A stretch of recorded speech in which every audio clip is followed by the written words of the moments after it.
Oke,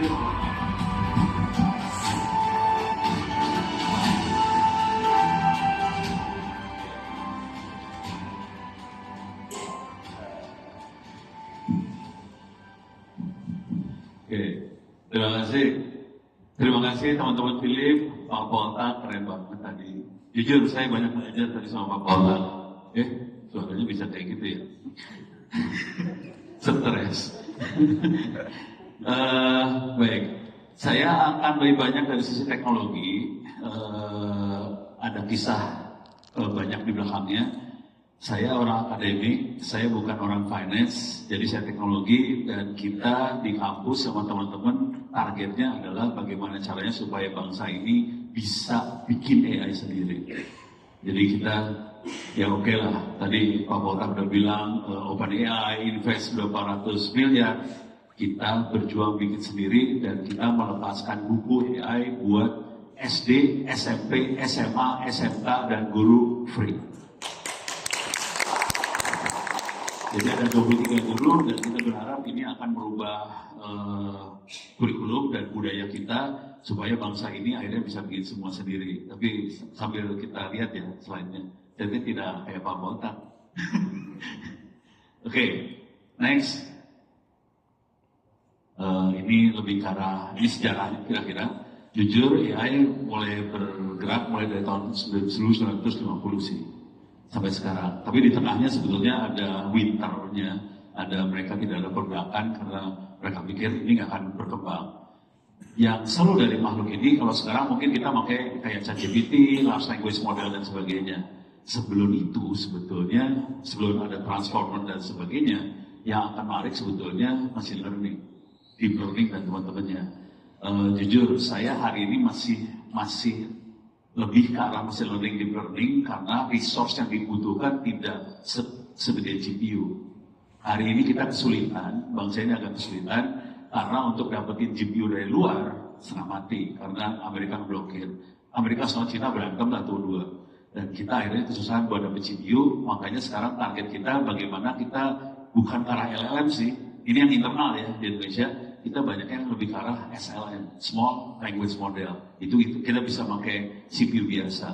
Nah, untuk bisa sampai GPU dan teman-temannya, itu ya saya harus berterima kasih betul pada OpenAI karena mereka membuat fondasi yang lumayan bagus dan teman-teman akhirnya bikin Open LL lama, OPO lama nyebutnya ya. Dan itu free dan kita pakai itu. Dan jujur ya, orderannya lagi gila-gilaan di kementerian, lembaga, kabupaten, kota maupun swasta, minta itu semua dan kita mulai implementasi sendiri. Jadi kita, ya alhamdulillah si OpenAI dan teman-temannya invest gede-gedean, tapi kita juga teknologinya kebuka, kita bikin di Indonesia sendiri juga.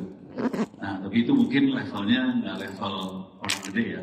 Kalau saya kader mendengarin Pak Polta dari tadi, buset mainannya duitnya gede banget. Saya mainnya duitnya kecil-kecil Pak. Mainnya cuma J, juta-juta, yang ini udah triliun. Oke, next. Jadi kira-kira itu perkembangannya.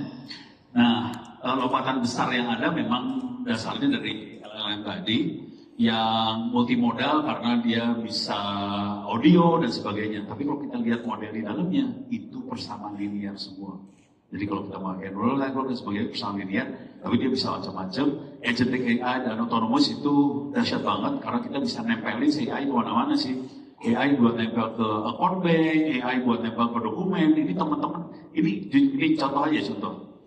Teman-teman ini apa sih namanya? Ekspor impor. Mereka kesulitan karena semua dokumennya kan kertas tadinya.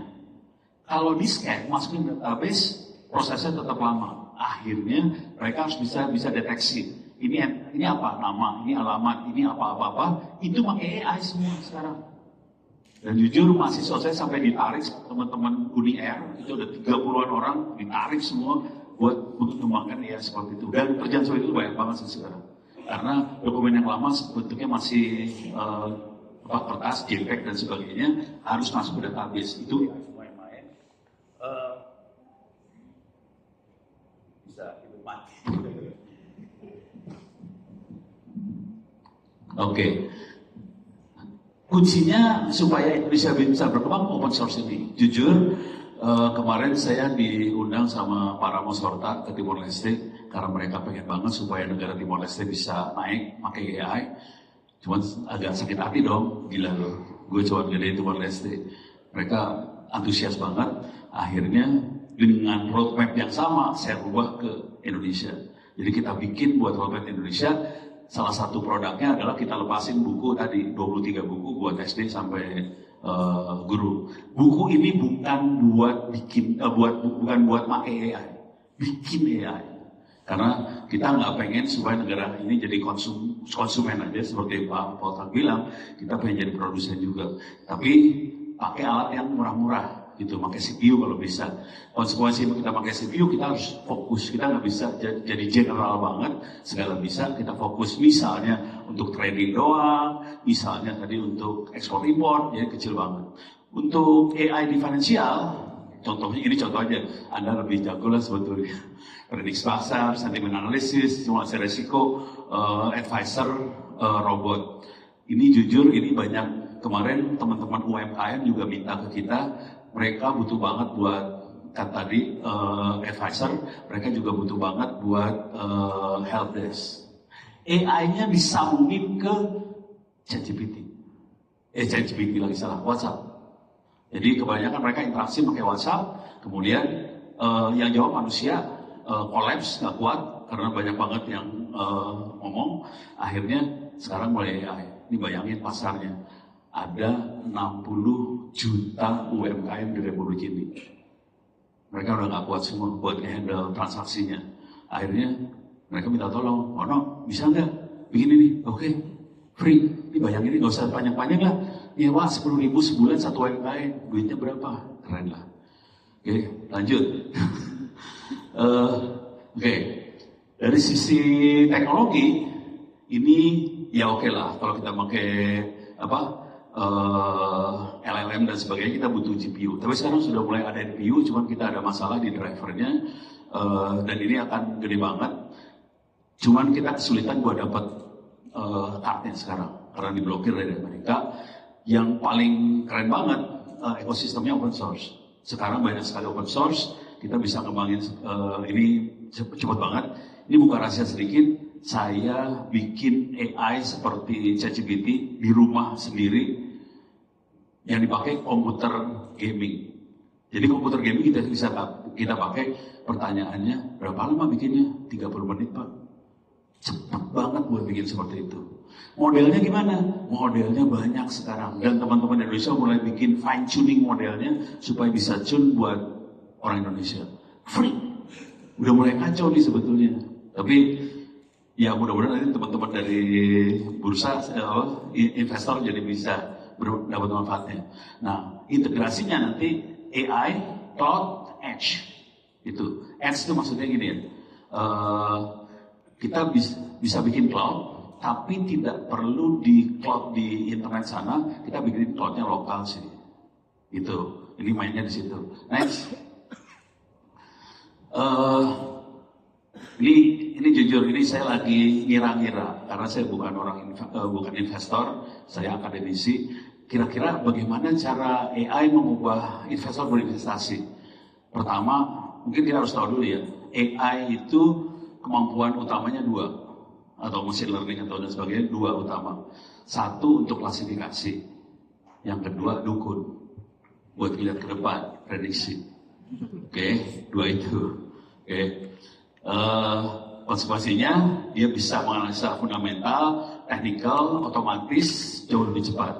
Tapi yang jadi masalah di situ adalah kita harus bisa ngumpulin semua datanya sebanyak mungkin. Semakin banyak data yang kita feed ke AI, data tradingnya jadi bagus. Nah, kita bisa melakukan prediksi dengan lebih presisi, kira-kira gitu. Kuncinya di data itu. Yang jadi masalah, jangan sampai datanya kotor, jangan sampai data ini masukin garbage segala macam. Kalau masuk garbage, keluarnya juga garbage, itu yang jadi masalah besar.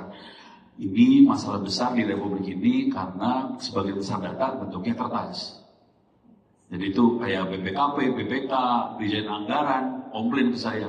No, ini gimana kita analisanya? Ya udah, pakai OCR kebangsa. Itu. Pakai OCR, kemarin jujur nih, teman-teman SKK Migas, mereka meng-OCR-kan semua arsipnya dia. supaya bisa prediksi ke depan kan. Jadi temuan KPK Pak. Kenapa coba temuan KPK? Mereka selama ini invest 1 M per bulan buat maintain gedung, buat nyimpen arsipnya. Di-OCR-kan tuh semua arsipnya. Nggak bisa Pak. Karena aturannya harus kertas, mateng dulu. Oke, lanjut. Kita bisa pakai, maksud gua lanjut, saya yang lanjut. Kayak Pak Motak juga, kena. Itu kita bisa pakai deep learning untuk prediksi pola harga dengan akurasi yang tinggi. Cuma konsekuensi di sini adalah kita harus nyimpen histori tadi. Nah, saya nggak tahu, saya bukan orang ini ya. Seberapa gampang sih dapat data-data dari harga tadi? Nggak bisa bentuk grafik doang, kalau bisa dapat file Excel-nya sih, kalau nggak agak susah tuh. Nah itu, kalau ada enak. Ke bawahnya risk management, otomatis. Jadi kita bisa, kalau saya melakukan analisa biasanya dari yang grafik yang kayak gitu, saya akan sambungin sama berita dan sebagainya. Itu makanya bisa disatuin jadi satu. Dari situ kita bisa prediksi kira-kira bahayanya seperti apa, atau opportunity ke depan seperti apa juga bisa kelihatan. Tapi kita harus, fitur yang kita analisa bukan hanya grafiknya doang, tapi berita yang berbentuk teks, kalau ada pidato presiden apa segala macam, semua dianalisa jadi satu, baru kita bisa lihat ke depannya sih, lebih presisi jadinya. Jadi bukan cuma angka doang kita lihat, semuanya dilihat. Pakai AI itu sangat mungkin banget. Cuman kalau udah sampai teks, sampai video segala macam, udah mulai main CPU. Tapi kalau cuma teks doang, angka, kita CPU kena dapat sih, gitu ya. Next. Nah, untuk membantu proses analisis, itu sebelah kanan contoh prompt-nya. Kalau kita mau pakai, ini semua file silahkan diambil. Nanti mungkin saya minta tolong sama Pak Dhani, sama teman-teman di Philip. Kalau boleh di hosting, alhamdulillah, terima kasih. Silahkan, ini free. Saya alirannya copyleft, saya bukan copyright. Copyleft semua, silahkan diambil. Termasuk ada kumpulan buku saya ada di Google Drive di s.id/free OWP ebooks. Free bisa diambil semua, itu banyak banget buku AI, tapi teknik ya, cara bikin AI dan sebagainya, free, bisa diambil. Kalau mau dikasih linknya dari teman-teman Philip, saya terima kasih banget. Ini contoh buat bantu analisis ya.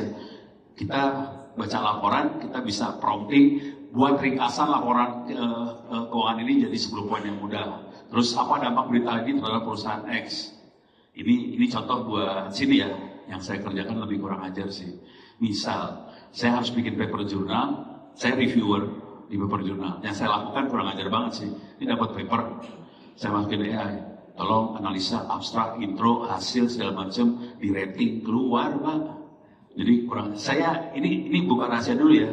Saya bikin buku buat acara ini, teman-teman Philip kan, minta slide. Agak gua mau ngasih slide tadinya, gua kasihnya buku 100 halaman tuh saya kasih ke Philip, silahkan kalau bisa nanti Philip ini ya. Itu buku bikinnya Pak, cuman 7 jam 100 halaman. Gitu, karena pakai AI. Tapi harus hati-hati ya, jangan sampai halusinasi, itu aja sih. Jadi bentuknya kayak gini, suruh minta bacain, resikonya bisa kelihatan. Kita juga bisa, kalau kita udah mainan otomasi, kita bisa bikin watchlist otomatis. Kita bisa screening saham apa yang bagus, validasi buat keputusan sebagainya. Jadi kita nggak ikut orang aja. Sini kayak kita ikut aja, kagak. Suruh si AI buat analisa benar. Cuman kalau mau jago, kita harus upload sih sebetulnya background dari si perusahaan tadi kita upload. Yang jadi masalah kalau kita upload gitu, apalagi ini minta maaf nih, saya kan kadang-kadang bekerja juga sama teman-teman di aparat ya, TNI dan sebagainya. Upload jadi masalah ke ChatGPT dan teman-temannya. Ini bayangin ada dokumen yang sifatnya sangat sensitif, rahasia, di-upload, berapa kan urusannya? Nah, jadi hati-hati upload. Jadi saya biasanya akan bikin server lokal sendiri. Oke. Modalnya nyolong komputer gamenya anak-anak, ambil. Jadi itu aja. Asli gampang kalau tahu caranya. Next. Buat analisa ada 4 hal yang biasanya bisa gampang dengan memakai AI. Kita bisa bandingin dua perusahaan. Kalau saya sebagai akademisi, biasanya saya membandingkan paper saya dengan paper yang lain. Gitu. Kalau perusahaan ya kita upload aja portofolio masing-masing perusahaan, diupload, bandingin apa aja. Jadi kita bisa juga melihat tren, bisa bandingkan, bisa cek sektor, asal datanya diupload ya. Nah itu yang agak bahayanya di situ aja sih. Cek fundamental, laba, untung, arus kas, segala macam, bandingkan kompetitor supaya efisien. Jadi caranya cuma ngupload dokumen, kasih prompt, tolong cek apa tren ke depan, cek sektor, cek apa, itu aja sih prompt. Yang kalau pengalaman saya, kalau upload kayak gini, drop, saya kagum sama Pak Poltak nih, mainannya parah banget dia. Saya kalah sih sebenarnya. Tadi masih lihat, oh no nih, wah buset. Saya nyoba Gemini, mungkin karena Gemini yang gratisan saya pakai ya, nggak bisa diupload filenya. Jadi saya cuma pakai dua Pak, pakai yang Grok sama pakai ChatGPT yang bisa upload. Dan itu saya kasih prompt kayak gituan, yang free-freean. Tapi kalau saya pakai AI saya sendiri, ya saya upload nggak masalah sih. Itu ya dari sini. Trend broking cuma sederhana, 4 langkah aja. Yang tren, cek sektor, cek fundamental, bandingkan komoditas. Next. Kesalahan fatal kita sebagai pengguna AI. Kita sering berpikir AI selalu benar. Salah.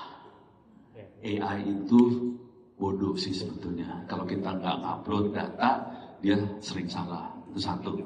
Kemudian ini teman-teman di TVRI kemarin rada marah ke saya. Mereka kan nanya, Pono gimana AI pintar kagak? Menurut gua sih tolol, gua ngamuk. Terus sering kita menggunakan AI tanpa memahami cara kerjanya. Itu kuncinya gini nih. AI pinter kalau kita kasih data training. Itu kuncinya sebetulnya. Terus promptnya juga harus presisi banget. Kalau saya lagi promptnya kadang-kadang seringkali 2 halaman Pak. Kalau kita ngobrol kan satu kalimat 2 kalimat, 2 halaman. Itu yang bikin nggak presisi. Gitu ya. Jadi harus tanya. Nah ini karena saya sering sama TNI dan sebagainya, ini buat nggak enak ngejelekin orang nih. Jadi mereka seringkali, minta maaf ya, pimpinan seringkali berpikir bahwa AI pinter banget. Mahasiswa saya ngerjain, bikinin AI nih buat aparat ini, bikin AI. Terus bosnya nanya, kok ditanya ini nggak ngerti, tanya, kok AI-nya goblok banget sih, dia bilang gitu ya. Terus anaknya bilang, Pak, anak buah bapak nggak mau ngasih data, kan datanya, bayangin di TNI kan datanya sensitif semua kan. Nggak dikasih ke anak, ke programmer kan, nggak diupload, dia jadi bodoh kan. Terus jenderalnya marah, ya begitu dah. Gitu. Terus seringkali kita mengabaikan risiko karena terlalu percaya sama AI. Gitu ya. Kalau kita jujur dulu, saya kan akademisi, kerjanya nulis paper jurnal. Yang paling sering kesalahan fatal yang sering terjadi adalah tolong buatkan referensi untuk tulisan saya. Keluar referensinya, tapi halusinasi semua. Itu kayaknya beneran padahal bohong. Itu yang agak berbahaya ya. Dan saya kadang-kadang kalau nulis laporan juga gitu. Ya misalnya siapa minta, saya tulisin thread. Ini kayaknya nggak bener deh, nggak ada. Cari di Google, bener nggak ada. Jadi itu harus hati-hati. Terus penggunaannya tanpa memahami profil resiko pribadi. Yang agak berbahaya data pribadi kita. Bahaya banget. Jangan sampai data pribadi kita seringkali diupload ke AI. Kita bisa eksploitasi. Contoh yang sederhana ya. Gak apa-apa. Saya ini contoh bagaimana cara masuk neraka soalnya. Ini contoh ya. Contoh. Kita semua tahu suaranya Pak Prabowo, suaranya Pak Jokowi banyak di internet. Bisa nggak kita ngambil suaranya mereka buat jadi data training? Bisa nggak kita bikin deepfake dengan supaya jadi Pak Prabowo dan teman-teman? Bisa banget. Dan itu sangat mudah. Nah itu yang kayak gitu sih. Ya serba salah ya kalau udah level Pak Prabowo, Jokowi kan serba salah. Orang dia harus ngomong, direkam sama TV segala macam. Nah udah. Dan korbannya banyak sih. Sampai bekas menteri ngomong saya, Pono, kok saya dijadiin kayak sales obat? Ini bekas menteri kesehatan. Ya gimana ya Bu ya, mau diproses nggak? Tapi nama ibu nanti muncul di media, ya udah nggak usah bono, ya udah. Gitu loh. Kita hati-hati aja ya. Ya kalau saya udah tahu saya sering digituin, jadi udah. Next, waktu gue habis udah lagi. Penutup. Pesannya cuma sederhana, ini promnya sih sederhana di bawah ya, AI. Tolong bantu saya membuat keputusan investasi yang paling rasional berdasarkan data ini. Waktu ngomong berdasarkan data ini diupload, gitu ya, supaya dia tidak halusinasi. Hati-hati, kalau kita tidak upload data, AI-nya akan halusinasi. Jadi sambil upload data, kasih prompt seperti itu, nanti dia kasih keputusan investasi mana yang paling bagus. Oke. Tapi yang penting, satu, AI sangat bagus jadi guru yang baik supaya kita bisa cepat paham. Kedua, AI bukan dukun. Dia nggak bisa buat ngeramal. Jadi hati-hati. Jadi kalaupun dia bilang tahun depan trennya bakal bagus, jangan 100% percaya sama AI. Percaya sama yang bikin manusia aja. Ketiga, fokus pada fakta dan data, jangan pakai emosi kalau kayak gini ya. Jadi mainnya rasional aja, fakta datanya dimainin, tapi ujungnya tetap manusia yang mengambil keputusan, bukan mesin. Karena mesin itu nggak pintar sih sebetulnya, tetap kita yang lebih pintar dari manusia, dan kita derajat lebih tinggi dari mesin, mudah-mudahan. Baik, terima kasih, mudah-mudahan sudah bermanfaat. Bila tahu ya, salam kembalikan pada football. Kita berkenan berada di break, saya tahan dulu ya Pak, selagi kita persiapan untuk talk show ya Pak. Wah seru banget Pak materinya tadi. Tapi Bapak ada investasi saham? Ini biasanya invest istri saya sih. Oh istrinya? Lewat bank tuh apa sih? Gue nggak tahu namanya. Nggak apa-apa Pak, merek lain jangan disebut di sini. Oh iya. Ya. Kalau ibu-ibu biasanya trading, bener nggak? Ibu trading apa investing Bu? Investing ya. Investing. Oh, kalau trading bisa coba tadi Pak, fitur day trading ya. Kalau gua trading selalu rugi soalnya. Oh, berarti wah. Saya tradernya pakai Bitcoin. Parah banget, ruginya parah. Kenapa Pak? Itu berarti emosi lebih berperan atau gimana Pak? Ya, bodoh lebih berperan sih. tapi nih Pak, katanya orang ya di saham atau di Bitcoin atau apapun itu emang ada hoki-hokinya Pak. Ada Begitu, orang yang kaya jalur ilmu, ada orang yang kaya jalur properti, ada yang kaya jalur falas. Nah yang di sini jalur saham betul? Benar? Karena belum Pak, ngerti tadi ya kan. Bapak bilang ini boleh materinya dibagikan. Ya. Karena tadi copyleft, bukan Copyleft. copyright. Bukan. Nah, saya boleh minta tolong bagi Bapak Ibu sekalian yang hadir di sini maupun juga yang mengikuti secara online untuk isi feedback form. Jadi di scan di lanyardnya, akan kami tampilkan juga mungkin bisa di layar. Di lanyardnya itu ada QR, mohon diisi Pak. Di scan kemudian diisi ya Pak. Minta tolong feedbacknya supaya kami Philips Sekuritas Indonesia bisa menghadirkan acara-acara yang lebih seru lagi, lebih menarik lagi, lebih insightful lagi. Dan nanti untuk Bapak Ibu yang mengisi feedback form karena sudah tercatat atau terregistrasi. Pak, tadi Bapak ceritain Bapak ke Timor Leste, ternyata pemerintahan di sana tuh udah ada kesadaran gitu yang membangun roadmap AI. Nah, kalau kita ngomongin negara sendiri nggak apa-apa ya Pak ya. Oke, posisi Indonesia saat ini tuh di mana sih Pak? Mengejar atau punya peluang melompat atau masih belum sadar? Ini saya sendiri ya, bukan pertanyaan panitia yang Ini sadar. Soal AI Pak. Pimpinan sih pada ngerti sih. Ada roadmapnya Pak? Roadmapnya ada. Secara strategis dan nasional. Ada, jadi teman-teman Komdiji bikin. Oke. Jadi roadmap ada, nanti kampus-kampus lagi pada ngotak-atik ngoprek, cuman perlu ada yang ngejahit. Siapa tuh Pak penjahitnya? Ya nggak tahu, gue tukang jahit Republik siapa ya? Jadi kalau kita kan Indonesia tuh potensial ya Pak. Kita statusnya Sangat. di mana sih Pak? Apakah ada potensi melompat? Apa aja yang dibutuhkan kalau emang kita mau melompat? Atau kita masih posisinya mengejar? Gimana caranya kita bisa mengejar? Kalau dari sisi hardware kita susah ya, karena kita nggak punya pabrik chip segala macam. Jadi memang kita tergantung Cina kalau hardware. Tapi software kita bisa loncat. Anak-anak ini jago-jago. Tapi ini boleh ngomong jujur nggak sih di sini? Boleh, tapi ini cuma di sini aja ya, Bapak Ibu jangan tapi ini di secara live streaming. Di luar juga nggak apa-apa. Jadi kejadiannya anak-anak tuh akhirnya banyak anak-anak yang loncat keluar. Brand apa Pak istilahnya? Tahun Brand ini ya. Brand ya Pak. Iya. Jadi banyak kita akhirnya keluar karena memang di sana mungkin lebih lebih suka, maksudnya bisa nerima anak-anak itu, ya udah banyak keluar. Oke. Anak-anak saya juga banyak keluar kok. Anak yang mahasiswa, anak sendiri juga bapaknya ketinggalan di sini. Bapak-bapak mengabdi berbagi fungsi amal Amin. jariah ya Pak. Terima kasih. Amin. Bapak wakil Bursa Efek Indonesia, kan kita lihat nih misalnya sudah mulai ada pemanfaatan teknologi AI untuk membantu pengambilan keputusan trading ataupun juga investing seperti itu. Apa Pak tantangannya untuk mengadopsi AI? Mungkin sedikit bantu Pak Ono tadi sampaikan, Pak Ali juga. Kebetulan saya ada satu tim, memang betul dari Pak Ono sampaikan. Jadi memang yang perlu kita perkuat adalah muatan lokal. Jadi saat ini yang sedang kita persiapkan adalah nanti persiapan 100 tahun Sumpah Pemuda.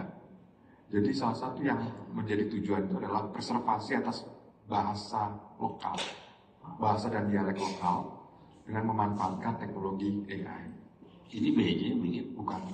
Saya punya applied mengenai ini. Saya jadi kagum dan BJ hemat kami. Bukan besar. Jadi di luar saya, karena betul lagi tadi, tapi spiritnya sama ya. Jadi bagaimana AI itu bisa menjadi memberdayakan yang memang satu. Karena gini, Indonesia itu adalah negara dengan jumlah bahasa nomor 2 terbanyak di dunia. Yang pertamanya Papua Nugini. Tapi banyak pengguna bahasanya semakin lama semakin berkurang. Jadi harap kalau ini kita tidak preservasi, maka nanti kita akan kehilangan banyak sekali muatan lokal, banyak lagi wisdom yang akan hilang, banyak karya sastra yang juga hilang, sejarah namanya. Jadi kalau misalnya yang speaking, yang berbicaranya sudah juga mau hilang, mati semuanya kan angkat bawah. Maka ini dengan komdiji juga sih, tapi bagian lain dengan Pak kita panggilnya Pak Ines, Nezar Patria.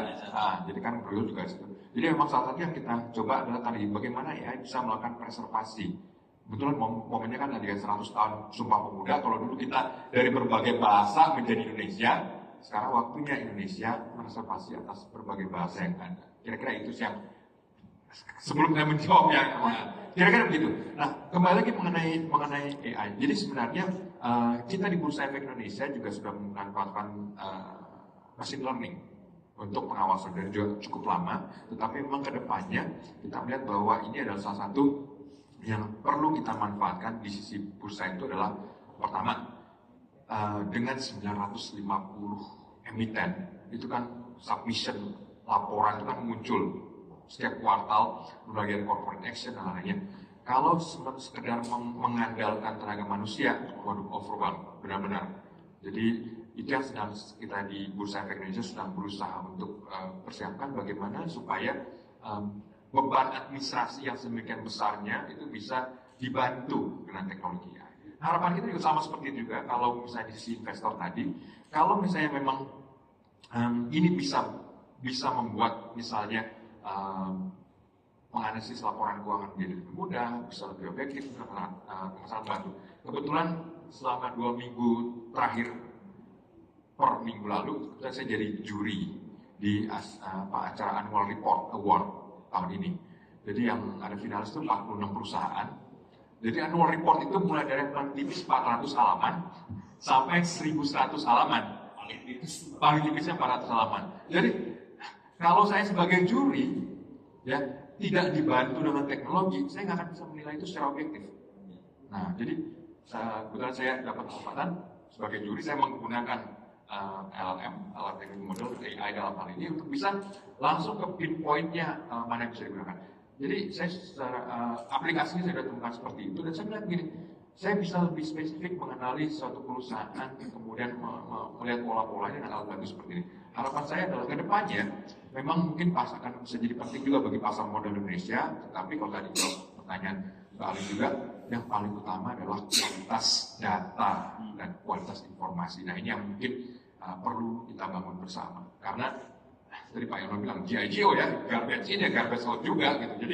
Jadi kalau misalnya bicara soal adopsi itu gampang, ya. Nah, tetapi mempersiapkan supaya ini bisa jadi sesuatu yang bergizi, nah ini tanggung jawab yang bersama. Kira-kira begitu, Saudara. Infrastrukturnya berarti Betul, Pak ya. betul. Baik, terus Data Pak? sih. Data. Itu pengen nanya sih. Iya. Ya boleh nggak sih Pak nanya? Boleh Pak. Moderator dadakan. Itu seberapa transparan sih data-data emiten itu orang bisa Oke, akses? sebenarnya begini Pak, data emiten itu ada yang on paper, jadi kita masih punya on paper, tetapi sejak tahun 2012 ya itu udah digital. Cuma memang pendekatannya gradual Pak Ono. Jadi waktu awal-awalnya kita bikin submission harus bentuknya digital, bentuknya PDF. Kamu tahu apa yang dikerjakan? Di scan. Itu bikin PDF. Jadi kejadian adalah nggak bisa computer readable. Dan itu ukurannya gede-gede banget gitu kan. Nah itu yang benar kita coba. Karena pendekatan orang Indonesia seperti begitu. Yang penting kan ya dibikin di scan aja. Angkanya jadi besar. Tapi memang sejak tahun 2014 kita di Bursa Efek Indonesia kita mengadopsi namanya teknologi standar namanya XBRL, Extensible Business Reporting Language. Jadi itu sudah mesin readable, ada di sistemnya ADX. Lama nih Pak, tapi balik lagi. Jadi kalau misalnya mesin readable itu sebenarnya datanya sudah ada. Kita sudah secara kuantitatif sudah dari tahun 2014. Yang kedepannya kita berusaha untuk adaptasi adalah kualitatif. Karena kan balik lagi mesin readable kan kalau bicara soal nama, kemudian lulusan mana dan lain kan mereka nggak ada gambaran. Tapi kalau data-data angka laporan mereka bisa. Nah ini yang migrasi menuju ke kualitatif. Itu teman-teman investor Berarti bisa akses nggak? kalau kita Saat main ini jadi trader gini sebenarnya nih, lebih pada benar-benar compliance, kita harus paham compliance dulu dari nama-nama tapi memang ininya ya, kita yang kedepannya, ini sebenarnya perusahaan-perusahaan ya. ini sebenarnya ada di website Bursa Efek besar-besarnya Indonesia. aja kayak Bukan informasi. Iya. gitu aja. Baik Pak, saya ambil. Kalau yang second liner mah lumayan. Ini kayaknya sih kalau saya lihat tertarik Ini banget kalau yang kolaborasi jalan sih kayaknya besar-besar ya. doang ya ini ya. Mungkin nanti abis Gua lagi belajar. Iya.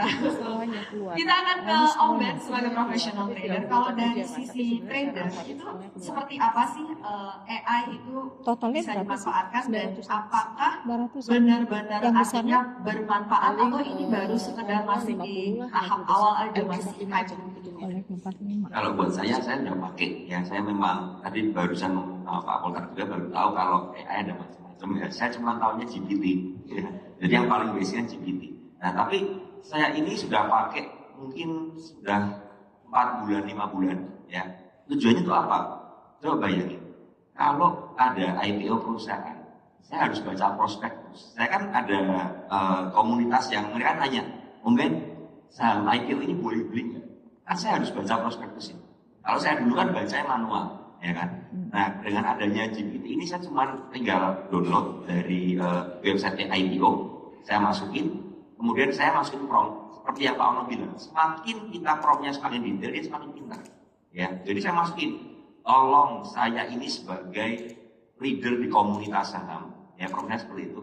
Saya ditanya sama member-member saya, bagaimana prospektus IPO ini sesuai dengan hal yang terlampir. Jelaskan kepada saya, prospektus ini positifnya bagaimana, resikonya apa, dan lain sebagainya. Saya buat panjang, saya enak. Kemudian, nggak sampai 1 menit, nggak keluar semua.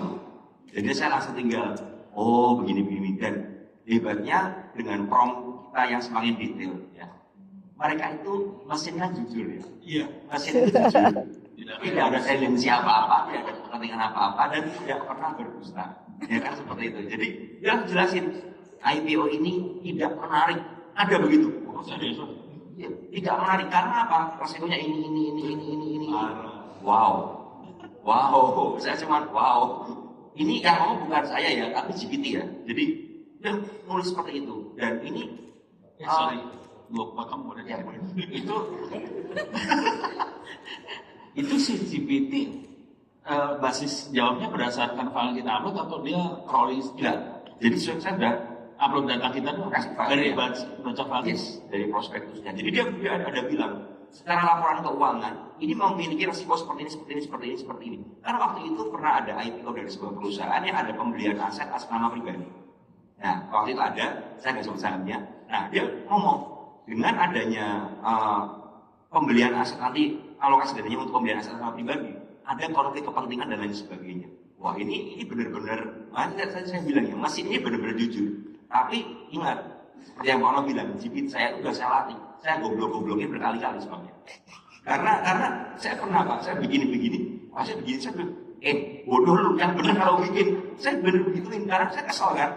Jadi saya bikin prompt, apapun juga termasuk desain. Kalau teman-teman lihat di Instagram saya ada desain Capybara, ya itu saya training GPT saya sebagai desainer saya, dan itu membutuhkan waktu. Saya bikin satu modul gitu ya, itu 1 malam. Jadi kalau saya udah kerja sampai pagi, sampai saya selesaiin, karena apa? Supaya dia pintar. Nah, setelah dia mengerti saya, dia mengerti, ini ada yang namanya Ben ya, sebagai seorang trader suka bikin Capybara, dia udah tahu semuanya. Nah ini kan di training ya, data training seperti yang Pak Ono tadi bilang sama Pak Poltar bilang ya. Di situ mereka akan semakin pintar dan semakin spesifik sesuai apa yang kita mau. Nah jadi saya selalu pakai, jadi gak cuma IPO, termasuk baca misalnya Garuda mau ada private placement atau apapun juga corporation, saya selalu masukin, saya suka bacain semua. Tapi ingat, seperti yang Pak Ono dan Pak Poltar bilang, kita sebagai manusianya ya harus nggak bisa ngomong AI itu benar 100%. Jadi kita harus cross check lagi. Karena pernah memang ini pembacaannya salah. Ada beberapa kali pembacaannya salah. Tapi kalau kita kasih file itu pasti benar. Tapi mungkin penafsirannya ada sedikit berbeda. Nah ini yang harus, makanya gini, sebagai seorang investor kita itu kan harus belajar. Dengan adanya AI ini bukan berarti menggantikan kita, tapi alat bantu kita. Kalau alat bantu kuncinya apa? Manusianya yang harus pegang kendali, bukan mesinnya yang pegang kendali. Nah ini bahaya kalau teman-teman kan salah kaprah. Kalau mesinnya pegang kendali, wah bubar semua.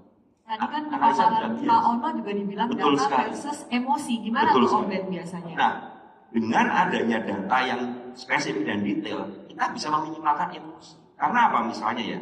Ada orang bilang IPO saham ini bagus nih. Tapi secara data ya, yang udah kita upload, udah kita olah seperti itu, mereka bilangnya nggak baik. Nah, di situ kita bisa compare.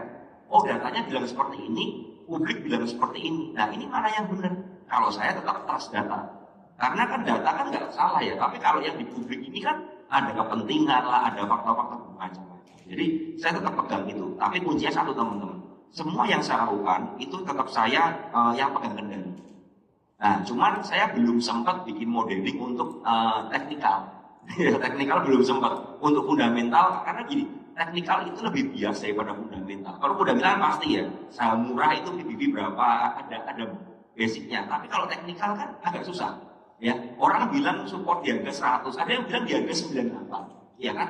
Sedikit bias, karena kan ini penafsiran manusia, teknikal itu ya. Biasanya seperti itu. Jadi nggak tahu nanti kedepannya bagaimana, apakah lebih bisa presisi lagi. Tapi kalau saya teknikal saya pakai manual, tapi untuk fundamental mempermudah saya. Jadi untuk baca-baca prospektus yang macam-macam lebar-lebar dari perusahaan-perusahaan itu mempermudah saya. Ya karena teknikal ini kan gambaran behavior pelaku pasar ya. Jadi dia bisa aja pasar saat itu lagi nggak rasional ya, Om Ben. Betul. Iya. Pak Poltak, kita lihat anggota bursa ini beberapa di antaranya sudah mulai misalnya meluncurkan fitur-fitur untuk membantu penggunanya, fitur-fitur AI yang bisa dimanfaatkan oleh nasabah atau pelaku pasar seperti itu. Dari pihak Bursa Efek Indonesia sendiri, seperti apa Pak bisa mengawasi implementasi penggunaan AI ini di Indonesia? Terima kasih Mbak Alin. Ini pertanyaan lebih ke arah policy ya sebenarnya. Tapi memang kita punya awareness, semakin banyak ini kan berarti kan semakin perlu diawasi. Nah, tetapi kembali lagi karena aplikasinya bisa beragam, sangat beragam, tentu kita harus spesifik. Nah, saat ini yang menjadi prioritas Bursa Efek Indonesia lebih pada keamanan sistem. Nah, itu yang menjadi penting karena memang kita memandang bahwa AI ini bisa menjadi enabler baik secara positif maupun negatif.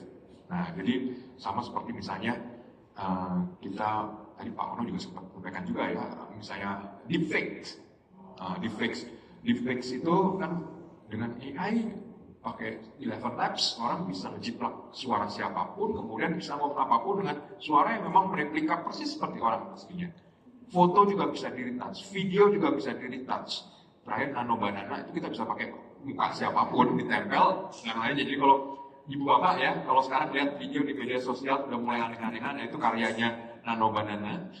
Sampai dulu macam-macam lah, ini evolusinya juga saya. Jadi ini yang mungkin menjadi lebih awareness kita, karena ternyata di ujung dari setiap teknologi itu kan ada manusia. Nah ini yang mungkin juga saya rasa dari Bursa Efek Indonesia, karena banyak saat ini kan orang bertransaksi menggunakan apps misalnya, perlu lebih hati-hati. Ini handphone kita tuh tetap aman, perlu aman. Kenapa? Karena tadi bisa terjadi malware misalnya, atau di sisi lain bisa terjadi adalah social engineering. Nah kita di Bursa Efek Indonesia terus kita sudah punya protokol. Jadi kita juga tes misalnya, kalau ada orang yang ngaku dari OJK, dari OJK, nggak boleh langsung dipercaya. Kita harus cross check, karena kembali lagi ini yang menjadi sisi paling lemahnya dari implementasi AI di Indonesia adalah karena AI ini enabler bagi banyak modifikasi sosial. Jadi ini akan jadi pintu masuk nih. Nah, jadi itu yang menjadi penting. Jadi ini yang mungkin kedepannya akan lebih banyak bagaimana kita mendidik pengguna kita, nasabah-nasabah kita, untuk pertama jangan gampang percaya siapa ngomong apa. Kemudian hygiene. Handphone kita tuh harus hygiene gitu, karena dengan malware yang ada sekarang ini kita, kalau kita menggunakan ini untuk berbagai kepentingan, ya handphone kita, dan kemudian kita tidak hati-hati, maka akan bisa terjadi ada yang nyebrang dari satu yang ke lainnya. Yang pertama tentu kita belajar ini dari perbankan. Nah, perbankan itu udah banyak sekali kasus di mana malware itu dia bisa bisa mengaktifkan beberapa fitur-fitur yang memang ada di banking. Nah, tetapi kan kembali ini juga menjadi penting. Jadi saya rasa balik dari pertanyaan Mbak Alim tadi, kita mungkin lebih pada preventif ya, karena AI ini bisa digunakan sebagai enabler secara negatif, untuk bisa pengguna AI secara umum itu menjadi lebih hati-hati terhadap perangkat yang digunakan. Nah itu yang saya pikir dia jadi penting, karena balik lagi tadi sempat ngobrol dengan Pak Ono juga ya, kita ini kan banyak di masyarakat kan hierarkis. Wow, kalau atasnya udah bilang kerjakan begini, dikerjakan tuh benar-benar, karena belum tentu yang orang atasnya benar yang melakukan. Nah ini ya deepfake itu kan bisa menjadi ancaman yang sangat serius bagi suatu organisasi yang sangat hierarkis. Nah jadi itu yang juga menjadi penting, dan saya pikir keamanan dulu lah prioritas pertama. Nomor 2-nya tentu nanti pemanfaatan akan sangat tergantung pada kualitas data. Nah, ini yang tentu perlu kerja bersama dari semua insan yang ada di pasar modal. Kualitas data dan kualitas manusianya juga berarti. Betul, ya Pak. Betul. Pak Ono kalau mau jadi moderator lagi nggak apa-apa Pak, nanti saya tanya dulu ya Pak. Siap. Jadi Pak, kalau misalnya nih organisasi-organisasi ataupun juga perusahaan-perusahaan company ini ingin misalnya memanfaatkan tadi AI untuk apa aja Pak yang perlu diperhatiin Pak, untuk mereka fokus pada pengembangan AI-nya biar efektif dan efisien. Oke, yang utama data sih. Nah, datanya kalau bisa jangan file di scan ya, dengan bentuk gambar. Jadi betul-betul PDF. Soalnya kalau nggak kita nggak bisa ngekstrak datanya, lebih susah ngekstrak data scanner. Itu satu. Tapi kalau kita lihat secara umum, kalau kita orang IT biasanya kita ngomongnya people process technology. Oke, di luar data ya, people process technology. Yang jadi masalah paling besar, bos di company biasanya dia menguasai anggaran. Konsekuensinya teknologi nggak ada masalah sih sebetulnya, dia bisa beli teknologi. Apalagi tadi ngomong open source segala macam, saya solve masalah itu. Yang kedua adalah proses. Proses itu adalah SOP, aturan dan sebagainya. Ini kalau udah masuk, ini akan berubah pola kita kerja sih sebetulnya. Jadi si perusahaan harus melakukan transformasi dari yang manual menjadi yang semuanya serba elektronik. Nah itu transformasi digital tuh. Itu seru urusannya karena kita harus melakukan perubahan bisnis proses sih sebetulnya, ngebahas sistem segala macam. Ya mudah-mudahan bisa ya. Oke, jadi tadi teknologi proses. Yang ketiga paling fatal dan ini yang paling parah banget, people. Ini gue boleh jujur ya? Ini jujur. Kita di kampus kita ngelepasin kuliah free. Alamatnya opencourse.itts.ac.id, free. Ada kuliah AI-nya ada, cybersecurity ada, segala macam, free. Yang ikut 39.000 lebih orang. Bisa nebak? Yang bisa dapat, jadi free, dapat sertifikat free. Bisa nebak yang AI berapa orang lulus? Free loh. Ujian boleh berkali-kali, nggak ada batas. Diambil nilai tertinggi. 1%. 1% dari 39.000 berarti 300 ya. 3.000, sorry salah. 1% dari 300 ya. Cuma 2, Pak. Wah, itu lebih parah daripada fee tradingnya tadi. Philip Securities Indonesia ya kan? Ini bukan sebagai trader ya, bukan sebagai trader. Ini sebagai developer yang bikin AI. Untuk cyber security yang lulus cuma sekitar 66 orang. Makanya pada jebol hari ini. Itu masalahnya manusia sih. Kita tuh kadang-kadang Pak, kalau digratisin malah taken for granted. Iya sih, sebetulnya taken for granted banyak ya. Tarik bayaran aja Pak. Iya, kalau jadi mahasiswa kita. Bayarannya murah loh. Apa Pak? SPP kita. Gue jadi iklan, gak enak gue. Nggak apa-apa, di Tangerang Selatan teman-teman. 500.000 perak sebulan. ITB 12 juta 100 semester. Tapi jadi menjelekan ya, nggak usah jangan belajar, udah baik.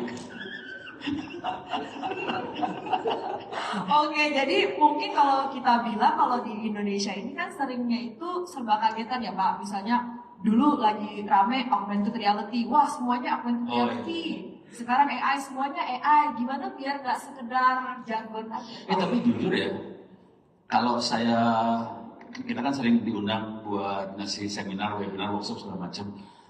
Luar Jawa itu atau di luar Jakarta jauh lebih semangat daripada orang Jakarta. Ini untuk ilmu ya. Kalau duit Jakarta ya. Ini Sabtu pagi saya di sini. Ini contoh. Hacker. Bisa nebak kira-kira konsentrasi hacker yang paling tinggi di Indonesia di mana? Hacker baik ya, bukan hacker jahat. Ada 2 soalnya, beda konsentrasi. Di Sumatera. Sumatera itu yang jahat. Di Palembang. Ini Bapak tahu ceritanya ya? Tahu gue. Di Palembang jahat, satu lagi kalau yang jahat di Sulawesi. Yang baiknya ada di mana? Papua Pak. Salah. Nusa Tenggara Timur. Salah. Malang, Jawa Timur. Itu ada STM, SMK Telkom, sama SMK ini jago beneran loh. Asli ya. Gitu. Keren. AI udah makanan sehari-hari di sana. Jadi saya optimis sih bangsa ini bisa terbang lah. Gitu. Wah, bisa terbang ya Pak ya. Kita tumbuhkan banyak ahli yang baru yang Kalah nih Bandung. Kalah. Punten minta maaf. Ya, kamu kalah mas kita memang seorang baru memang gimana? Gitu. Seluruh Bandung. Parah, Bandung. Kena virus Jakarta. Aduh. apalagi ada bus ya Pak, makin cepat virusnya. Baik, saya ke Om Ben sebagai seorang pelaku pasar tadi kan Om Ben pemanfaatan AI-nya lebih ke customized banget, personalized sesuai dengan apa yang dibutuhkan oleh Om Ben dan komunitasnya. Tapi sebenarnya kalau bisa ada ekspektasi nih, seandainya emang ada perusahaan jasa keuangan yang mendevelop AI, sebenarnya apa sih yang dibutuhkan oleh pelaku pasar kayak gitu, data apa yang akan sangat membantu kalau itu ada gitu, Om Ben? Saya bilang data apa yang ini gini. Sekarang kan ada di keterbukaan informasi kan semua data kan ada ya dari laporan keuangan dan lain sebagainya. Nah, menurut saya kalau ada perusahaan yang mengembangkan AI itu kita ini pengembangannya itu saya yakin nggak ada batasnya ya. Karena apa ya? Yang paling dibutuhkan biasanya adalah analisa. Cuman kalau saya balik lagi tadi seperti Pak Ono juga bilang, yang problem itu di people-nya. Jadi kalau misalnya dikembangkan analisa, yang ada itu malah jadi malas. Jadi kalau pertanyaannya caranya saya nggak belum jawab karena dengan adanya GPT aja yang udah cukup populer harusnya. Kan berarti kan tidak ada alasan bahwa seorang investor itu nggak bisa menganalisa. Iya kan, benar kan? Sekarang apalagi dari Philip Sekuritas juga udah ada kan AI dan lain sebagainya. Nggak usah AI lah, screener itu kan bagian dari dalam tanda kutip AI yang mempermudah. Tapi seberapa banyak dari investor yang menggunakan? Nah itu pertanyaannya. Karena apa? Gampangnya bilang, setiap hari di media sosial, di komunitas, di Telegram, selalu ada orang nanya, Om Ben, saham A ini bagus atau enggak? Ini kan cuma Males baca. Males baca. orang yang Males malas ngulik. untuk Males ngulik. effort ya, Iya. effort ya. Data udah ada, nggak usah begitu. Kalau saya di komunitas ya, saya udah bahas saham di atas ya, panjang lebar itu ya, udah masuk ke channel. Nanti pasti ada yang nanya, saham ini bagaimana ya? Barusan tulis di atas. Jadi ini adalah problem dari SDM kita gitu. Itu saya gini, makanya kan saya sangat senang ya dari Philip Sekuritas, dari Bursa itu mengedukasi. Ya karena apa? Manusia ini harus disadarkan ya. Kamu itu sebenarnya cukup butuh yang namanya niat. Gitu loh. Fasilitas ada. Kalau saya mulai belajar di Bursa itu tahun 2017 di Maret ya. Zaman itu lebih susah belajarnya. Saya orang yang nggak suka baca buku ya. Saya harus memaksa diri saya untuk belajar. Dulu nggak ada yang namanya podcast, nggak ada yang namanya AI, ya kan? Saya Philip Sekuritas adalah akun pertama saya yang saya buat. Ya, jadi makanya saya dibilang di sini. Jadi saya pertama kali bikin akun Philip Sekuritas itu masih paper semua, dan saya bingung pakainya loh. Ini zaman sekarang mungkin saya nggak ngerti ya dulu. Dan saya di Semarang ya, saya harus ke kantor cabang, dan mereka pun saya tanya ini cara pakainya bagaimana. Baisalnya bagaimana, kan nggak ada tutorial di YouTube sekarang. Sekarang saya tinggal tanya sama Adil, ini fitur smart save ini cara pakainya gimana, ada nggak gitu? Oh ada Om Ben. Itu kan kemudahan informasi semuanya ya. Zaman dulu mana ada. Tapi saya percaya justru orang yang belajar di zaman dulu itu lebih niat dibanding zaman sekarang. Udah lihat terbukti dong panelis kita. Ya, ini saya kagum loh dengan Pak Ono ya. Pak Ono ini kan mungkin umurnya jauh di atas saya, tapi dia punya apa ya, punya passion, kemampuan, dan saya cukup kaget ya. Saya nggak expect hari ini narasumber kita ini benar-benar expert. Saya nggak merendahkan yang mohon maaf. Tapi buat saya ya, saya sebagai orang yang kelahiran di tahun 80-an, saya selalu menganggap orang yang lahir di 50, 60-an itu kolot. Jujurnya seperti itu. Memang. Sejujurnya seperti itu teman-teman. Tapi teman gue emang kolot semua sih. Nah, benar kan? Ini adalah problem. Kita ini apa ya, berpacu dengan percepatan teknologi AI dan lain sebagainya. Sekarang saya tuh juga kaget. Awalnya saya juga agak skeptis dengan AI, ChatGPT. Tapi waktu booming kan, saya lupa boomingnya kapan. Begitu booming itu cepat sekali. Dan saya berpikir kalau saya nggak nyoba, ya kalau saya nggak nyoba pakai, saya akan ketinggalan. Dan ternyata setelah saya pakai, saya ketagihan. Oh enak juga ya ternyata ya. Nah cuma ini loh, mindset dari SDM kita ini untuk mau keluar dari zona nyaman ini susah. Termasuk saya banyak kali saya sampai menegur member-member saya di komunitas saya, kamu jangan malas gitu loh. Cukup saya sampai kemarin ada kelas saya ajari. Ini ada sahamnya lagi naik waktu itu kan. Saya ajari. Kan rumor di market kan banyak ya sekarang ya. Oh, ada saham ini mau diakuisisi ABC, dan lain sebagainya. Kalau untuk menguji apakah rumor ini valid atau enggak, bisa menggunakan ChatGPT enggak? Saya bisa. Jadi gini, saya masukkan semua data yang ada. Jadi saya waktu itu di bulan 7 ya. Sekarang kan kita ngerti ya, saham Wi-Fi, Inet dan lain sebagainya. Ini ada ekosistemnya kan jadi keren banget kan sekarang kan. Jadi udah Wi-Fi menang frekuensi dan lain sebagainya. Waktu itu saya mencari trackback apakah Inet ini sama Wi-Fi ini ada hubungannya atau enggak. Saya bikin riset waktu itu. Saya dengar informasi rumor yang ada di market ya. Rumor itu saya tampung, saya masukin prompt. Masuk akal nggak? Begini. Tolong jabarkan saya, tolong browsingkan semuanya, datanya apa aja, tolong carikan saya. Saya coba cari. Dan saya bikin waktu itu saya riset sekitar 2 jam, ketemu semua benang merah dan lain sebagainya. Nah, GPT ini membantu saya. Oke, waktu itu saya membeli saham ini di harga 100-an, ya kan? Dan waktu itu nggak banyak orang yang ngerti gitu loh. Tapi dengan GPT ini, saya menangkap rumor di market, nggak langsung saya percaya. saya masukin dan saya pakai common sense saya. Ingat ya, manusia memegang peranan ya. Common sense saya tulis. Jadi semua apa yang dalam otak saya, logika saya tulis semuanya di situ di prompt-nya. Nah, logika itu diolah oleh mesin dan digabungkan dengan apa yang dia dapat dari data-data yang ada, termasuk keterbukaan informasi, termasuk dari Google, termasuk dari berita-berita yang ada. Dia satuin, dia rangkum semuanya. Nah, ini bisa jadi pegangan saya. Oh, karena make sense, maka saya memiliki yang namanya conviction untuk berinvestasi di Inet waktu itu. Ya, sekali lagi ini disclaimer on ya. Ini saya beli di harga 100 ya. Sekarang udah 795 dan udah suspend ya. Jadi jangan dibeli lagi. Ya, jadi sekali lagi tapi dari situ teman-teman bisa pakai gitu loh. Jadi mungkin kalau dari Philips Sekuritas mau bikin AI lagi mungkin bisa ditambahkan ini ya untuk merangkum dari berita-berita ya. Jadi untuk membantu jadi asisten aja. Ingat ya teman-teman, AI adalah asisten. Ya, AI adalah asisten bukan majikan kita. Ya, ini yang harus saya tekankan berkali-kali karena kecenderungan SDM kita itu males. Kalau udah ada AI, ketergantungan. Saya takutnya adalah kita jadi lumpuh secara pemikiran dan logika.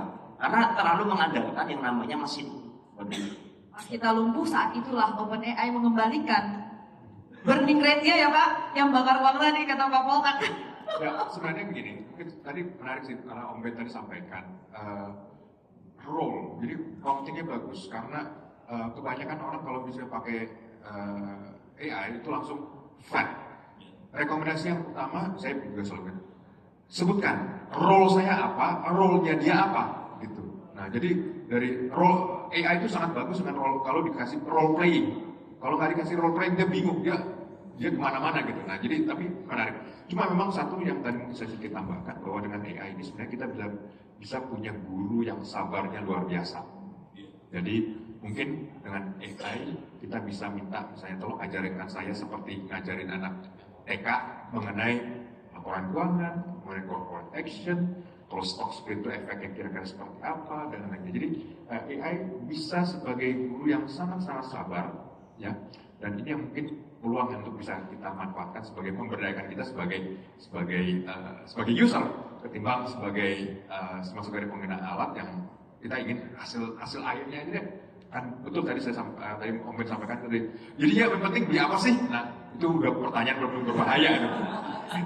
Pentingnya beli apa sih? Nah, itu pertanyaan berbahaya. Nah, itu yang saya pikir AI bisa menjadi pembeda di situ. Saya tambahkan satu lagi ya. Jadi gini, saya barusan ingat ketika Pak Poltak bilang soal bahasa. Jadi gini, saya pernah ya, saya itu tiba-tiba mendadak harus membuat sebuah materi yang saya membutuhkan AI untuk ini. Saya masukin prompting seperti ini. Saya disuruh ngajarin soal misalnya ya, right issue pada acara seperti ini. Saya tulis, pasar saya, peserta saya adalah pemula yang baru mengerti saya. Tolong jabarkan dengan bahasa yang paling sederhana. Nah, ini membantu teman-teman pemula-pemula belajar. Dan itu dijabarkan dan mereka langsung bikinin poin per poin. Wah, itu enak banget. Jadi saya baru kaget, ternyata bahasanya bisa sesimpel ini ya. Nah, ini adalah kesempatan buat teman-teman memakai AI untuk apa? Belajar, memperdalam diri kalian, berinvestasi. Apapun juga, mau tanya RIA itu apapun juga, kalian bisa pakai yang namanya AI sebagai alat bantu. Tinggal tambahkan prompting. Saya mungkin gini tolongnya, saya baru kenal saham 1 hari, tolong jelaskan ke saya. Nah, itu dia akan jelaskan dengan bahasa TK, bener-bener. Jadi itu bisa membantu teman-teman untuk mengerti dan memperdalam ilmu. Coba nanti saya coba. Baik, sebelum kita ke sesi Q&A, kita ingin kasih lihat dulu ini salah satu fitur terbaru yang dihadirkan oleh Philips Sekuritas Indonesia berbasis kecerdasan artificial bernama AI Stock Prediction. Penasaran ya seperti apa kita bisa memanfaatkannya untuk mendapatkan insight tambahan? Kita akan simak bersama-sama dalam video berikut ini.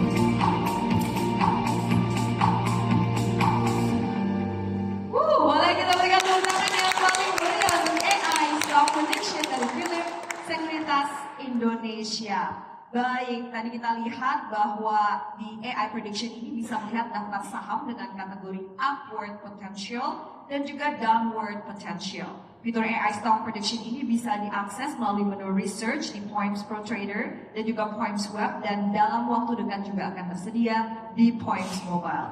Kalau ada Bapak Ibu sekalian yang penasaran ingin mengetahui lebih jauh lagi mengenai seluruh fitur yang ada di Poems, kami persilakan tentunya bisa bertanya langsung dengan teman-teman dari Philips Sekuritas Indonesia. Kami sangat terbuka tentunya ingin menjelaskan kepada Bapak Ibu sekalian. Baiklah, mungkin dari tadi sudah ada yang ingin berinteraksi langsung, bertanya langsung dengan 3 narasumber yang luar biasa. Saya buka kesempatan untuk tanya jawab. Yang tadi udah nanya, katanya panitia, boleh yang lain dulu ya, katanya. Terima kasih ya. Boleh ibu yang pakai hijab 1, 5 penanya. Oke, 2 bapak yang di pojokan, lagi 3 di tengah, 4, 1 lagi, 5 udah dapat. Kita mulai dari ibu yang pakai hijab dulu di kursi row nomor 2 dari depan. Boleh dibantu?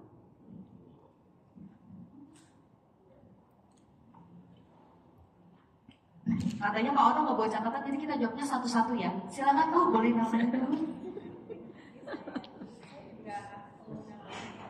Suaranya mati. Wah, Pak Daniel turun tangan langsung, pemirsa. Oke, terima kasih Pak.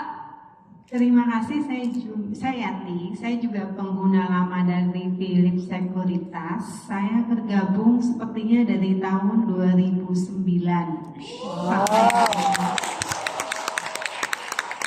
Dari market yang gonjang-ganjing, yang udah keluar masuk, yang udah bete, tapi maksudnya dengan suka duka dari yang ikut grup akhirnya pokoknya drama lah.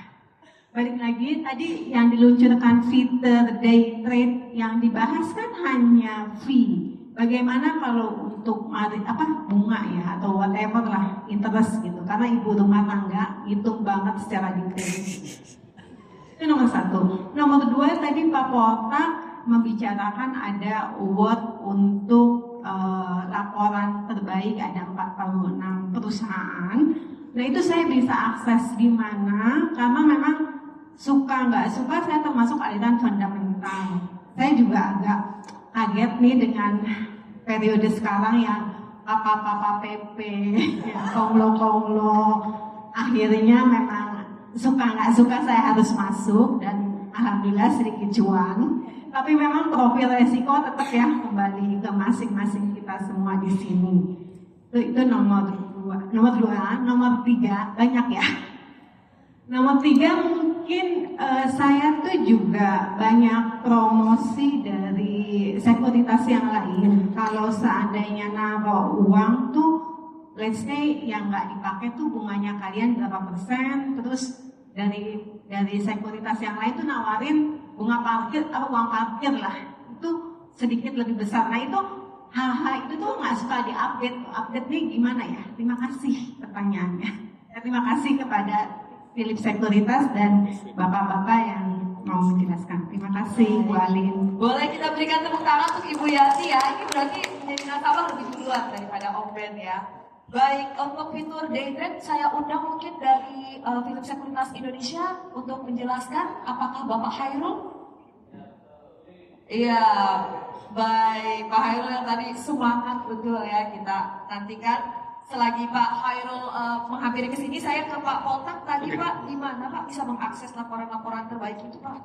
Jadi begini, yang finalis yang tahun ini baru akan diumumkan nanti tanggal 10. Jadi memang ini level juara nasionalnya, dan memang nama-nama yang cukup terkenal. Yang kita juga melihat ini ada keterbukaan informasi juga baik. Cuma memang ini annual report award ini di bawah KNKB. Jadi lembaga yang berusaha untuk meningkatkan transparansi dari para perusahaan publik. Jadi bukan cuma perusahaan publik, tapi juga perusahaan yang non publik juga termasuk di dalamnya. Nah, jadi kita ingin bahwa skor GCG Good Corporate Governance Indonesia bisa naik, dan itu yang kita bisa coba. Jadi kalau tadi Bu Yanti tadi tanya belum keluar pun nanti tanggal 10, tapi nanti mungkin akan kelihatan di media. Tapi kembali lagi ini yang bagian dari ikhtiar kita lah ya, supaya bisa perusahaan yang memang transparan, yang kemudian terbuka, tercermin dalam laporan keuangannya itu bisa lebih kelihatan profilnya, dan ini akan juga dapat manfaat. Kalau nggak salah tuh yang menang tuh nanti dapat potongan pajak gitu dari Kementerian Keuangan. Jadi yang lain supaya bisa ikutan dan lebih semangat untuk bisa lebih transparan. Jadi saya belum bisa jawab Bu, karena saya udah tahu yang menangnya siapa, tapi belum bisa jawab. Nanti tanggal 10 akan diumumkan. Di sini juga di main hall ini. Baik, nanti ya tanggal 10. Jadi 2 aja pertanyaannya, karena tadi Ibu Yanti udah 3. Salah Ibu Yanti ya.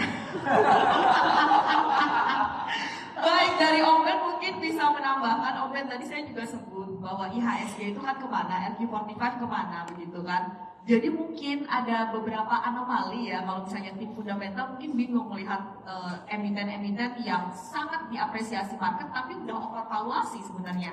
Sebagai pelaku pasar gimana dong, masa menonton saja ataukah kita bisa ada strategi lain? Saya minta pendapat dari Om Ben ya, silakan Om, seperti apa? Oke, ini saya juga mengapresiasi Bu Yanti. Sebagai seorang fundamental itu susah untuk melihat bahwa saham Komlo ini adalah chance ya, karena saya menemukan banyak orang yang terlalu skeptis dan akhirnya malah terpecah jadi 2 kubu ya. Saya fundamental, wah ini gorengan banget ini kan gitu kan, jadi digoreng banget. Nah, tapi dengan adanya perubahan fenomena ini, saya kembalikan ke masing-masing seperti yang tadi Bu Yanti bilang, risk dari profil teman-teman ini seperti apa ya.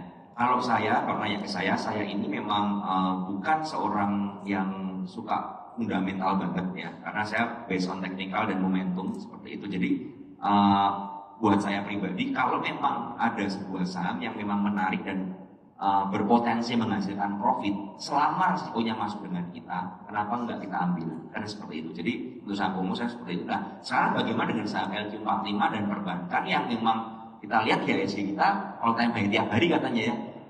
Katanya saya baca di media 21 kali selama Pak Purbaya menjabat IHSG all time high terus. Tapi yang jadi pertanyaan kan, kenapa kebanyakan teman-teman portonya nggak all time high? Ya kan begitu kan? Ya. IHSG all time high, kenapa porto saya nggak all time high? Karena memang yang perlu kita ketahui adalah IHSG kita ini ya ditopang oleh saham-saham dengan market yang besar. Nah, problemnya kalau teman-teman lihat list 10 market terbesar, yang pertama brand, ya kan, jelas, ya kan. Yang kedua BBCA, yang ketiga DSSA, yang keempat DCII. Ya udah top 4 aja, tersisa BBCA.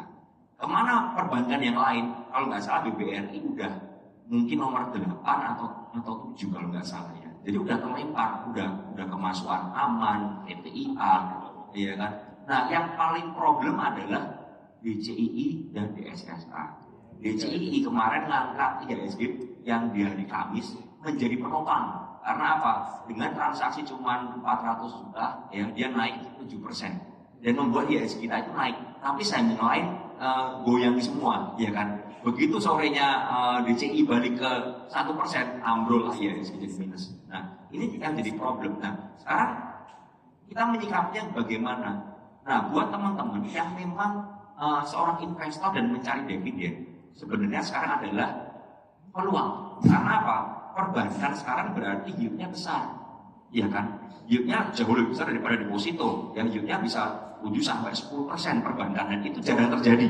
Karena apa? Harganya sekarang terkoreksi dalam. Nah, buat teman-teman makanya sekarang adalah time to buy. Nah, yang jadi problem lagi buat yang nyangkut bagaimana?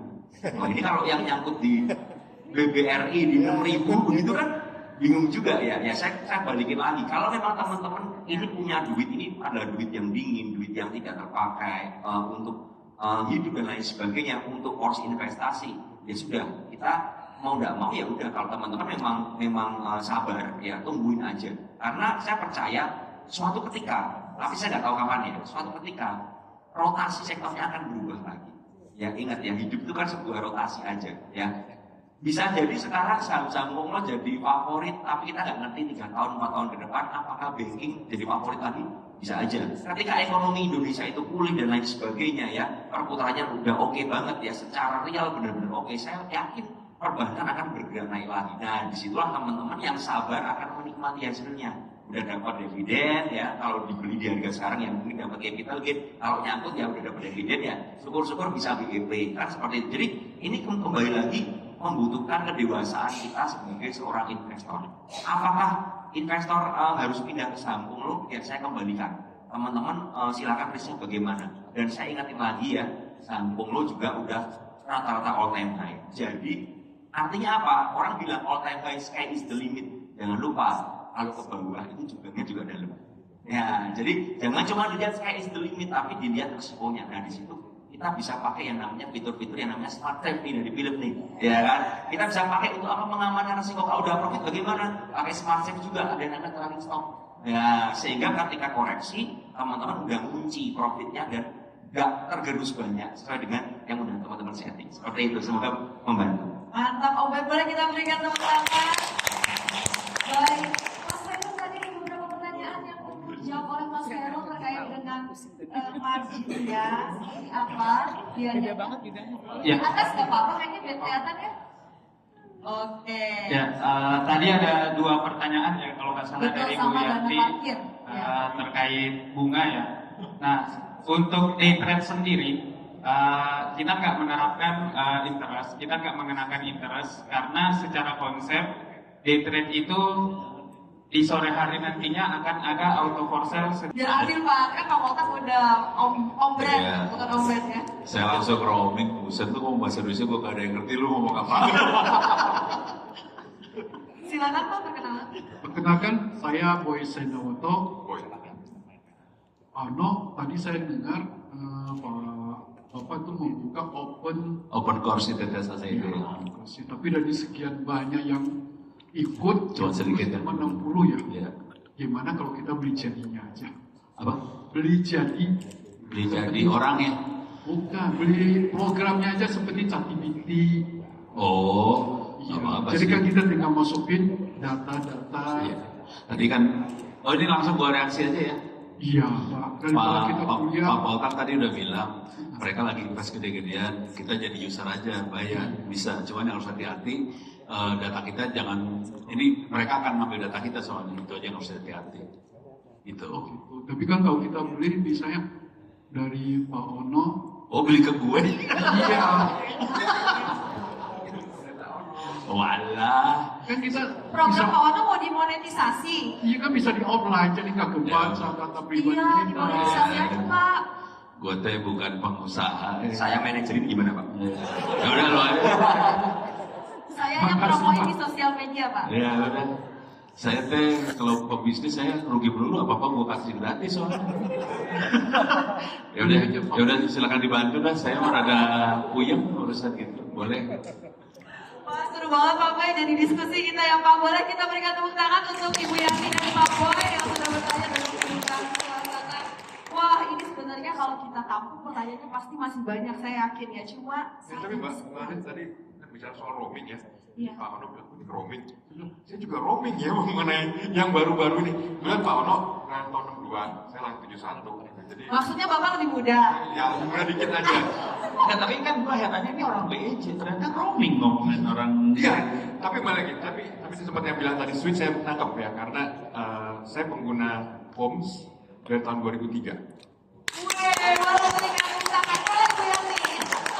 Cuman sudah masuk bursa efek kan nggak boleh transaksi. Jadi isinya cuma money market doang. Jadi mohon maaf, ya emang harus comply. Tapi saya bisa apresiasi ya karena tentu ya fitur-fitur tentu yang tadi sebutkan itu juga itu penting ya bagi para nasabah supaya ada alat bantu lah ya, alat bantu untuk mengamankan kalau terjadi adverse terhadap suasana. Jadi sampai sebagian itu masih roaming juga Pak. Jadi kalau bagian seterusnya tapi ada yang kenalin tadi mengenai itu tadi yang mengenai money market gitu. Terima kasih Pak. Wah, di endorse langsung sama Pak Polkar. Boleh kita berikan tepuk tangan sekali lagi untuk para wanita dan kita semua yang ada di acara Market Outlook ini. Jadi sebagai tanda terima dong Pak, Bapak yang punya acara. Kak Aidil boleh dibantu mic-nya untuk Pak Daniel. Pak Daniel mau ngomong, boleh dibantu mic-nya. Ini wah Pak Ono yang bawa. Nah, udah ada Kak Zaki, makasih Kak Zaki. Baik. Silakan Pak Daniel. Saya juga jujur, baru hari ini saya ketemu Pak. Ya, tapi saya juga sudah nanya Pak. Nah, jadi selama bicara dengan Pak Ono seperti ini, saya sering twing. Tahu nggak kenapa? Sebab yang satu kata yang dia banyak melontarkan adalah gratis. Jadi benar-benar ini jiwa Pak Ono ini patut kita apresiasi. Benar-benar beliau benar-benar ini bukan do it for the money ya, tapi do it for the country, do it for the people ya. Jadi mari kita tepuk tangan sekali.